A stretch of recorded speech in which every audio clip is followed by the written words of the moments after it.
The movie kicks off with Max, who is the leading character. While wandering around the park, he talks to his friend on the phone about his new dating experience. He tells him that he has talked with a girl, and today he is going to meet her. This meeting is making him nervous. His friend, Dave, is trying to pacify him. He tries to make him an independent guy. A past trauma of Max is making him nervous. This is somehow related to his mother. He had to take care of his mother for a long time, which keeps him bound to her. They talk about his mother's situation, but Max changes the subject. His friend understands him and for changing it. He asks Max about his new date, and if she has any red flags. Max assures Dave that there are no red flags so far. He will meet the girl for the first time, and she reached out first. His friend relieves him by saying that he should not sacrifice his cortisol level for any girl. Max is dressed in a nonchalant way, just to look casual and comfortable in front of the girl. As the movie goes on, it is revealed that their talk on the phone is just an amendment to make the scene humorous, because both were not talking on the phone, but standing side by side with a wall between them. They were pretending that they were talking on the phone. His friend understands Max and motivates him on the way to the girl. Max also adds that the girl has an English and rhetoric major. Upon this information, Dave tells him that if he ever breaks her heart, he should get ready for long rhetoric and disgusting essays, which will be published as soon as possible. Then, he sees the girl, who is a tall, slender, and pretty-looking woman. Her name is Avery. She first asks him about her car, and later tells him that it's not hers. She is dropped off by her brother. Avery asks him to walk to the movie theater together, since it is just 1 or 2 streets away. Throughout their walk, they talk about how they are glad that they have not met through any dating apps. She also tells him about her recent thesis on English and rhetoric. It is named Those Who Walk Away. She explains the story behind the name. There is a small town where everything is good.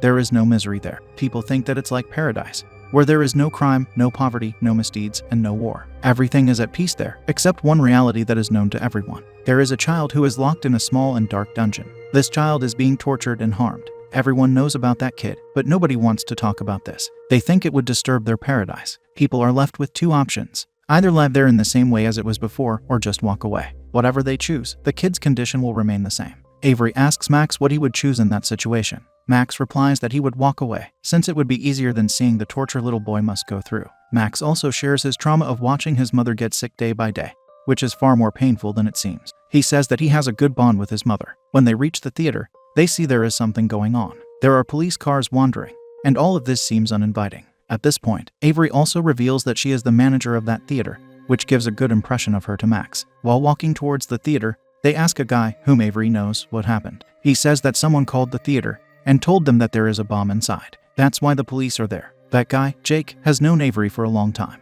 Jake reveals that she is not the manager, but just a random worker. He also adds that she just tells the same lie to almost every guy she meets. Jack says that whenever she meets a guy, she asks them to visit the theater where she pretends to be the manager. This explanation fades Max's feelings for her. Avery leaves the theater with Max, and she reveals that she lied to him about being a manager there. She is just a worker in that theater. She also reveals that they met on a dating app, but she was pretending to be someone else on the app. She later reached out to him as herself. That's why she made all this up. She wanted Max to have a good impression of her. This explanation shocks Max, who is now suspicious of her. He considers this whole thing as natural but immature. He just ignores all of it, and now they are getting more real and intimate. Avery wants to buy him an Inferno. Max does not know what an Inferno is. She says that it is a very strong and expensive alcohol that would make their evening much better. Just before getting into a bar, she excuses herself for a minute, and she meets some guy who stands at the side of the road. This seems a little fishy to Max, but he chooses to be quiet. Outside the bar, he sees a woman who has a red box. When she opens it, there are a lot of spiders, cockroaches, and other insects crawling in the box. It makes him bleed out of his ears. Avery comes back and sweeps the blood with a tissue.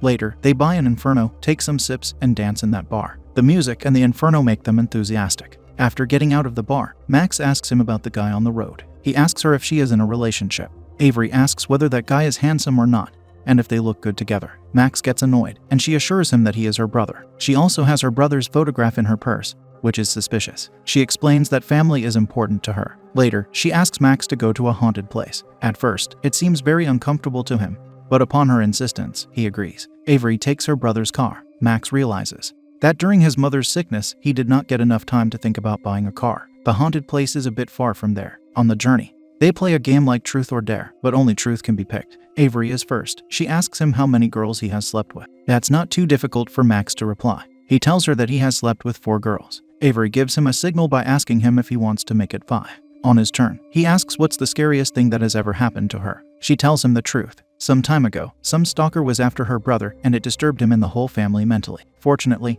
the stalker is deceased. When he was alive, he made their life hell. She usually does not tell this event to anyone, but Max is an exception. Max appreciates that Avery told him the story. She also uncovers her gun, which she used to hide in the car's box. Upon asking what she would do with it, she replied that it is only for her protection from such stalkers. This seems weird to Max, but he doesn't talk about it. Upon arriving at that haunted house, it seems uninviting to them. Max resists going inside at first, but Avery convinces him. He opens the sealed door. The house has very dim lights. It seems as if it has been concealed for many years. The furniture is decaying. Max is interested in the backstory of the place. Avery reveals that there is a creature called Rockcreep. He lives in this house, and his hunger must be fed once a year. If he isn't, he must go outside to eat, which would be more devastating. Avery offers him to go up to the bedroom of Rockcreep. Max is now feeling uncomfortable, but he keeps following Avery. Upon reaching the bedroom, Avery explains very important facts about her. She reveals that the stalker she was talking about is Rockcreep, and this is her childhood house. Rockcreep eliminated all her family. She tells that Rockcreep is still after her brother. Suddenly, her brother, Philip, comes out of nowhere. He attacks Max. Max is not an easy target for him,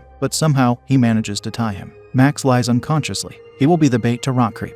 Before Rockcreep gets him, he gets his consciousness back. He tries to untie himself and is successful. He cannot find any way to get out of that place. In this hustle, he finds a boy in the house. Max asks him about how he has come to this place, to which he replies that Avery has brought him up here. That boy, Ruddy, has been at this place for many days, because he could not find a way to get out. Max realizes that Avery brings guys to this place to save her brother Philip. Max promises Ruddy that they will get out of there. Max accidentally gets into the same room as Rockcreep, who injures him. Ruddy and Max get back together. There is a room that seems to be way out. Max asks Ruddy to hide while he checks that room. The moment he leaves Ruddy alone, he becomes bait for Rockcreep. Max can hear his scream, but Ruddy passes away before he reaches him. This traumatizes Max. He remembers his mother screaming similarly, but he did not help his mother. It all appears as a déjà vu to him, which is very painful. This time, he tries to save Ruddy, unlike what he did with his mom. He is furious, and decides to let Avery and Philip learn their lesson. He finally finds a way out. On the other side, Philip and Avery are confused about Ruddy and Max's sacrifice,